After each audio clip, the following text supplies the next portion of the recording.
El abogado Humberto Bantos se enfrenta al abogado de IDL, Carlos Rivera, por la aprobación en segunda votación de la ley de amnistía para militares y policías. Es buena la pregunta. ¿Por qué demoran tanto los procesos por violaciones a derechos humanos? ¿Por qué el Frontón, junio del 86, está de nuevo en juicio?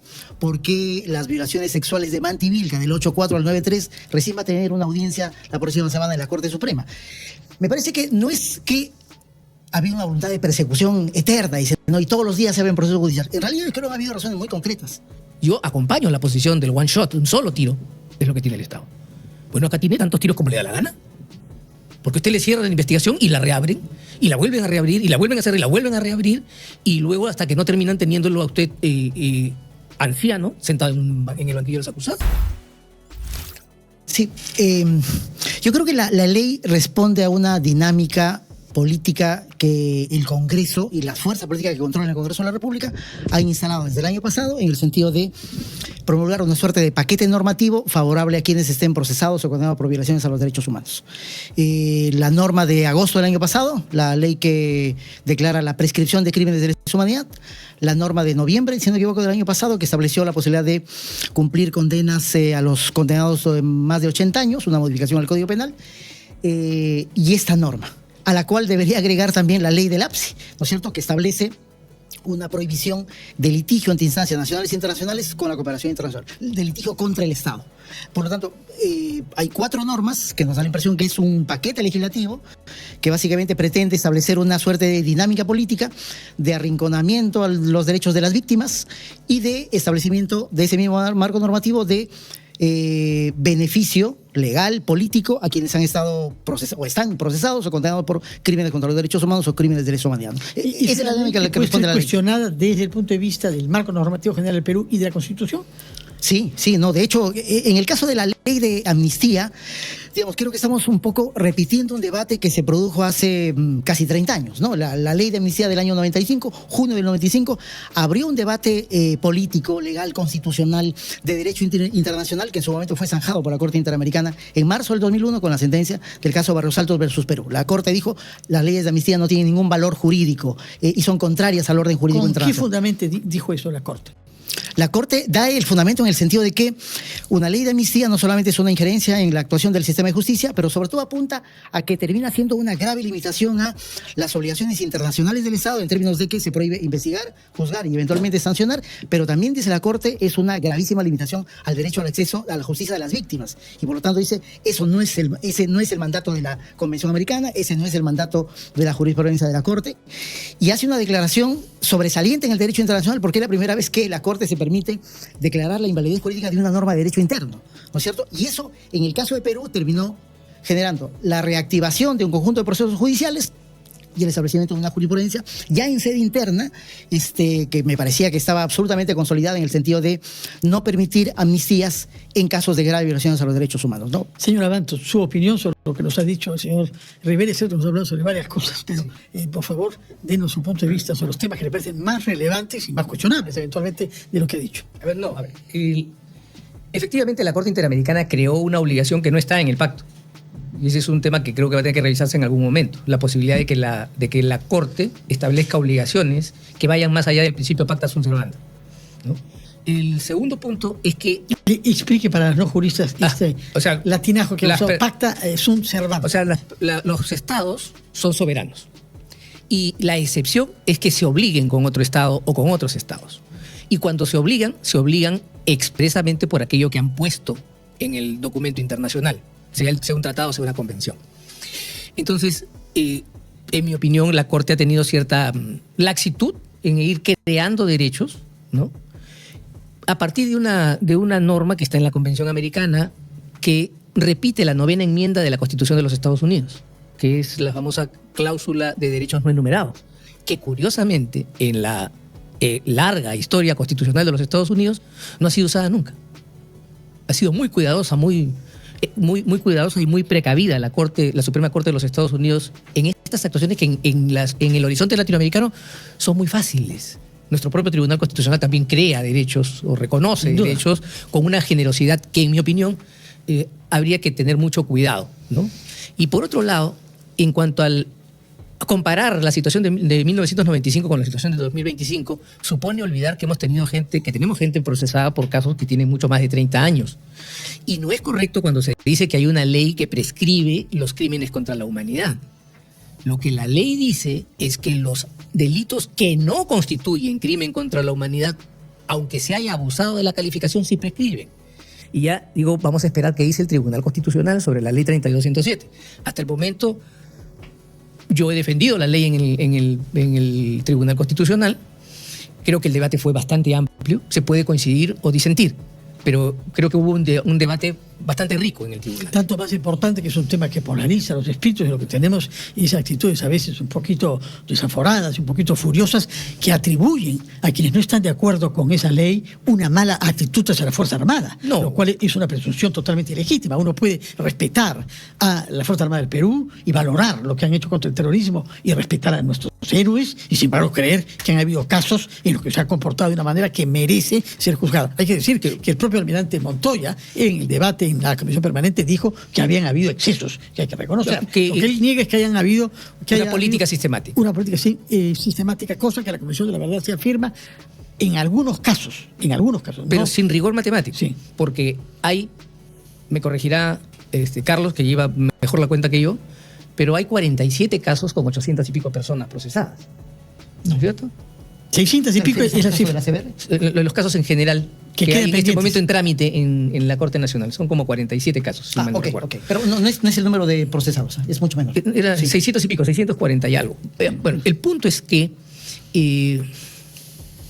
ha habido un abuso, desde mi punto de vista, de la calificación de crimen contra la humanidad, confundiendo todo crimen atroz con un crimen contra la humanidad. Porque si hubo crímenes atroces, a mí no me gusta llamar excesos, creo que es un eufemismo injusto con lo que pasó. Y creo que la propia gente de las Fuerzas Armadas, y yo sostuve esta posición ante el Tribunal Constitucional, sí se produjeron crímenes. Pero si tenemos 47, aunque sumemos 100 casos, en 1.200.000 operaciones, la posibilidad de hablar de generalidad y de sistematicidad es muy difícil. No se ha hablado, por lo menos no en la Comisión de la Verdad, que ha habido en algunos casos una concertación sistemática, putis, por ejemplo, ¿no? Que no se hubiera podido hacer si no hubieran habido consultas, y es una decisión colectiva, no ha sido un arranque impromptu, ¿no? Por ejemplo, Ajomarca, por ejemplo, Telmo Hurtado es un caso que habla de un crimen que es aleatorio desde mi punto de vista, no expresa una política. Ahora, vayamos entonces a los argumentos que ha usado el señor Abanto y que se suelen usar. ¿Por qué estos juicios han durado tanto? ¿Por qué estamos juzgando cosas como el Frontón, que ha tenido el año 86? Sí. Y una buena pregunta. Y lo pregunto tanto más que esta mañana, conversando con el señor Rospigliosi, que es uno de los impulsores de esta ley, cuando yo le pregunté en qué situación quedaban las víctimas, si ellas tienen todavía el derecho a saber la verdad, aunque no se castigue a los responsables, y si tienen derecho a ser reparadas, él contestó: las víctimas son los militares que esperan 30 o 40 años. Esa es una nueva teoría de Fernando, ¿no? Mira, en realidad es buena la pregunta. ¿Por qué demoran tanto los procesos por violaciones a derechos humanos? ¿Por qué el Frontón, junio del 86, está de nuevo en juicio? ¿Por qué las violaciones sexuales de Manti Vilca del 8.4 al 9.3 recién va a tener una audiencia la próxima semana en la Corte Suprema? Me parece que no es que ha habido una voluntad de persecución eterna y todos los días se abren procesos judiciales. En realidad yo creo que ha habido razones muy concretas. En los años 80 el Poder Judicial sí abrió algunos casos de violaciones a los derechos humanos. Paso siguiente, el fuero militar interponía contiendas de competencia. En todos los casos, Fernando, y eso ha estado comentado en la CEBAR, en todos los casos, excepto el caso de Jaime Ayala, ¿no es cierto? En todos los periodista de la República, desapareció en el 8.4, en todos los casos la Suprema dijo: es delito de función, por lo tanto que se pase al fuero militar. Resultado, los militares fueron juzgados por sus amigos. Creo que el juzgamiento de Telmo Hurtado es un gran ejemplo. Telmo Hurtado fue juzgado en el fuero militar, no por el homicidio de Ajomarca, sino por un acto de negligencia, por no informar que mató. Y claro, lo condenaron. ¿Qué pasó con su carrera? Nada. No pasó nada. Hurtado hizo una carrera impecable hasta el año 89, que fuga a Miami. Por lo tanto, la justicia militar fue un gran problema para impedir las investigaciones del Poder Judicial.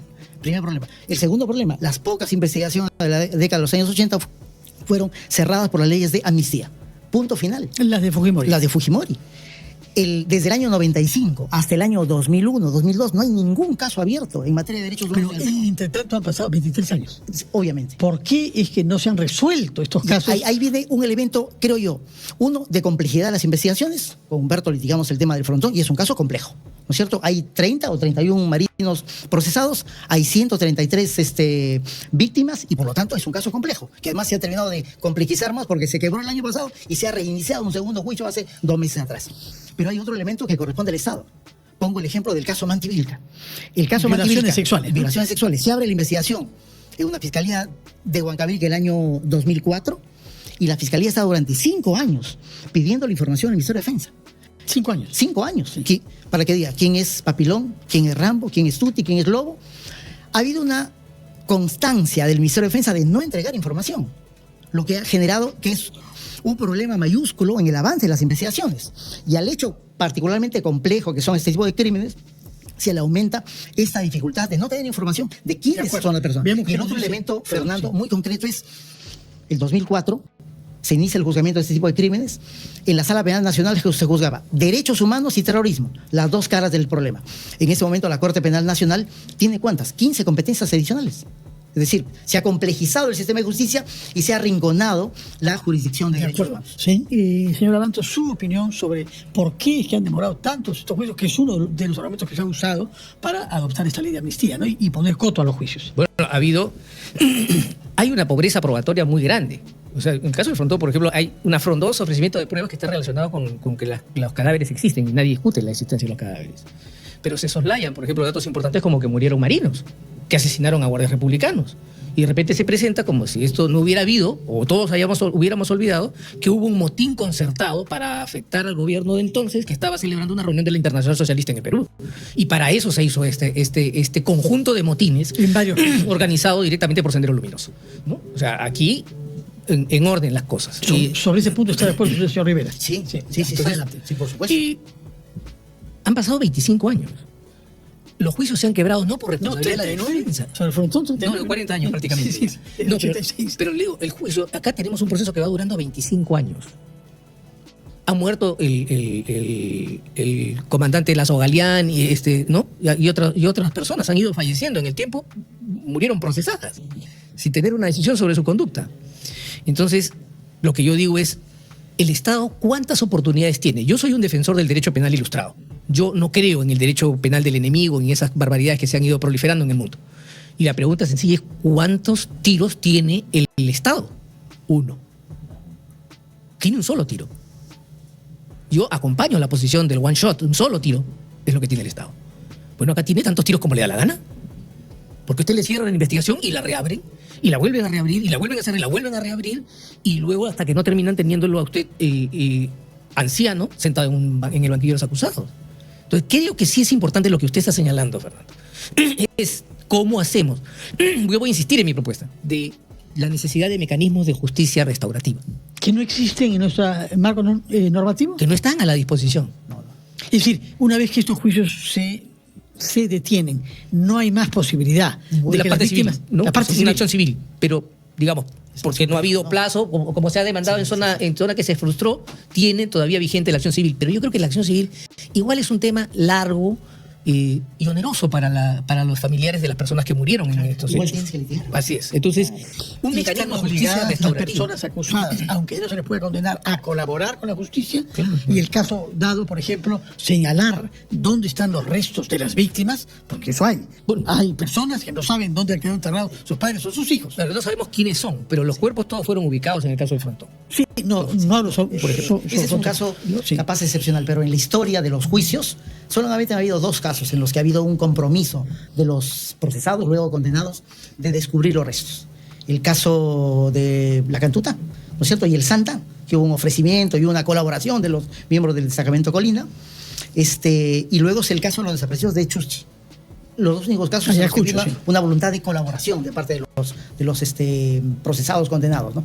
En el resto ha habido más una resistencia a colaborar, una negativa de haber cometido los hechos. Y por lo tanto eso pone el juicio cuesta arriba, porque no es un juicio en el que hay una actitud de colaboración. ¿no es Su cierto? tesis, doctor Abanto, sobre una justicia restaurativa, ¿significa que en nuestro marco normativo actual las víctimas no pueden ya preguntar y apelar y saber dónde están? Por la los vía civil restos? sí. Sí puede. Pero lo que yo digo es que eso es demasiado largo y oneroso y creo que Carlos coincide conmigo. Por eso es que considero que es fundamental crear estos mecanismos de justicia restaurativa, este procedimiento de justicia restaurativa. ¿Para qué? Para que la gente encuentre respuesta en primer lugar. Y en segundo lugar, yo estoy seguro que ningún miembro de la Fuerza Armada puede aplaudir. Yo entiendo, por mi experiencia con ellos, que los militares son hombres de honor y que es deshonroso lo que ocurrió en Ajomarca y en otros lugares. Putis. Y estoy seguro que ellos no pueden sino sentir rechazo a esto, pero hay una responsabilidad institucional por el control que no hubo, por las graves deficiencias que vivimos en aquel tiempo. Hemos tenido gente sufriendo fatiga de guerra. Hemos tenido gente 2 o 3 años en la zona de combate, cosa que está prohibida por las reglas internacionales. Entonces creo que sería bueno para las Fuerzas Armadas y para el país buscar mecanismos de justicia restaurativa y acabar con este tema. Y lo que preconizó la Comisión de la Verdad, justamente, no se pudo hacer, pero esa era la tesis, ¿no? Pero ahí, digamos, faltaron reflejos del gobierno que recibió el informe para iniciar este procedimiento. O sea, yo sí invoco y evoco además al mismo tiempo el ejemplo de Sudáfrica y el ejemplo que Mandela dio de que no todo tiene que resolverse por la vía penal, porque el restañar heridas en una sociedad no urge, no es indispensable el encarcelamiento, como sí es indispensable el esclarecimiento y la reparación. Lo que pasa es que, a diferencia de Sudáfrica, aquí hubo un grupo armado, un grupo terrorista, que atacó tanto a las poblaciones civiles como a la Fuerza Armada. Así es. Son 3 actores diferentes. En Sudáfrica es la comunidad mayoritaria, étnicamente africana, enfrentada a una minoría blanca racista. O sea, son 2 polos mucho más identificables que acá. Sí, o estoy entendiendo mal. No, me parece que es un diagnóstico bastante correcto, ¿no? Yo podría coincidir con lo que Humberto plantea. Me parece que ese trance tan complejo, tan difícil de la justicia penal es un trance bastante duro, ¿no es cierto? Para los militares puede ser, pero también para las víctimas que están reclamando justicia desde hace mucho tiempo. El problema es que creo que se ha ido configurando un contexto institucional y político muy hostil para las víctimas y creo que también para el sistema de justicia. Primero, al no haber otro camino, ¿no es cierto? De las recomendaciones Como el que plantea Humberto, ¿no es cierto? No hay otro camino. Las múltiples recomendaciones del informe de la CBR de hace más de 2 décadas, en realidad se fueron acotando a la creación del subsistema penal de derechos humanos, es decir, la acción de la justicia penal. Y luego la crítica sostenida sobre el hecho de que la CBR imputaba las principales responsabilidades a la Fuerza Armada, lo cual es falso, daba cuenta que o no había leído el informe o había una posición muy tendenciosa, y luego una posición absolutamente negacionista de los acontecimientos. Digamos, me parece que eso ha ido marcando y ha ido estableciendo un escenario muy confrontado. Ahora, hay un caso particular sobre el que yo quisiera escucharlo, que es el caso del general Urresti. No tiene 70 años todavía, hasta el próximo año, y no se va a beneficiar en consecuencia de esta ley. Sí. Es un caso excepcional en la medida en que él fue denunciado, no por víctimas, ni por ONGs, sino por otros militares. Sí. Y es cierto que lo denunciaron mucho tiempo después de los hechos, porque los hechos remontan al 89, si mi memoria es buena. 88. Y los 88, ¿no? 88, noviembre del 88. Él fue juzgado ni condenado 30 años después de los hechos, por el testimonio de camaradas de él, ¿no? Sí. Algunos discuten si es que la justicia actuó bien o no, pero está condenado y no va a poder ser beneficiado, ¿no? ¿Cómo enfoca usted el caso? Es correcto. La ley establece un marco bastante comprensivo de quiénes pueden ser los beneficiados. En los hechos concretos solamente podrán ser no beneficiados los que tienen una sentencia condenatoria firme, o sea, confirmada por la Corte Suprema, y que no tengan 70 años. Es el caso de Urresti. Y en realidad de muy pocas personas, ¿no? Porque el universo mayoritario son o investigados o procesados o condenados en primera instancia sin sentencia confirmada en la Corte Suprema o tienen más de 70 años. ¿Cuántos pueden ser aquellos que estén en esa situación? Mira, estamos elaborando, esa cifra la debería dar un poco la Fiscalía, sospecho que esto no va a ocurrir, pero nos da la impresión de que, de acuerdo a las primeras estadísticas que estamos organizando en la Coordinadora de Derechos Humanos, deben ser unos 350, 400 casos. Menores de 70 años. Menores de 70 años y que entran en este concepto o esos estándares que establece la ley. De acuerdo. Procesados. Señor Abantos, sobre el tema Urresti. Sobre el tema Urresti, vamos a ver qué pasa con la ley 32107. ¿Qué pasa en el tribunal? Porque no lo alcanzará esto, pero podría terminar siendo alcanzado por la ley 32107, ¿no? Ahora, yo insisto en mi duda acerca de la imprescriptibilidad de estos hechos por horrendos que hayan sido. Yo mantengo la posición del Tribunal de Nuremberg. Por horrendos y abominables que hayan sido estos crímenes, no se les puede calificar como crímenes contra la humanidad si no encajan en el contexto vigente ese tiempo. Y el contexto vigente ese tiempo exigía que fuera el crimen cometido en conexión o en ejecución de crímenes contra la paz o crímenes de guerra. De acuerdo. Permítanme, por favor, abusar de ustedes, si es que puedo decir así, un minuto para que antes de abordar el tema con especialistas en el terreno, lo hagan ustedes desde el punto de vista jurídico sobre el bloqueo de carreteras. ¿Qué piensa usted sobre esta actividad de protesta? ¿Tiene algún viso de ser tolerable? Bueno, me remito a la sentencia del caso del Baguazo, ¿no? De hace casi una década atrás. Del año 9, me parece, ¿no? Sí, efectivamente. 16 años. Me refería a la sentencia. A la sentencia. Que dictó la Sala Penal de Bagua. La sentencia analiza no solamente la conducta, que en su momento era aparentemente delictiva por una norma de una modificación del Código Penal, es decir, si uno ve simplemente el bloqueo de carreteras, uno concluye que es un hecho delictivo. La Sala de Bagua incorpora otro elemento que es el análisis de conjugar el derecho a la protesta, ¿no es cierto? Siempre y cuando sea pacífica y cumpliendo determinados requisitos de respeto a los derechos de las personas. Bloquear la carretera e impedir que pase nadie. Sí, no pacífico, ¿no? Ese elemento, la Sala de Bagua, confirmado luego por la Corte Suprema, lo incorpora como elemento de ejercicio de derechos vista sobre fundamentales. el tema de bloqueo de carretera, señor Abanto. Ese fallo fue un absoluto error jurídico, por una razón sencilla. Nosotros estamos obligados a seguir los estándares de los sistemas de protección de derechos humanos. Y sobre esta materia hay una observación general hecha por el Comité de Derechos Humanos, que es el órgano supervisor del Pacto Internacional de Derechos Civiles y Políticos, que ha dicho claramente que no se puede bloquear el acceso a localidades sitiándolas prácticamente, que siempre tiene que haber una vía alterna que permita a la gente recibir los suministros. Ese fallo es erróneo, tiene una mala definición y una mala delimitación del derecho a la reunión, dentro del cual se verifica la protesta, porque la reunión incluye muchas cosas más.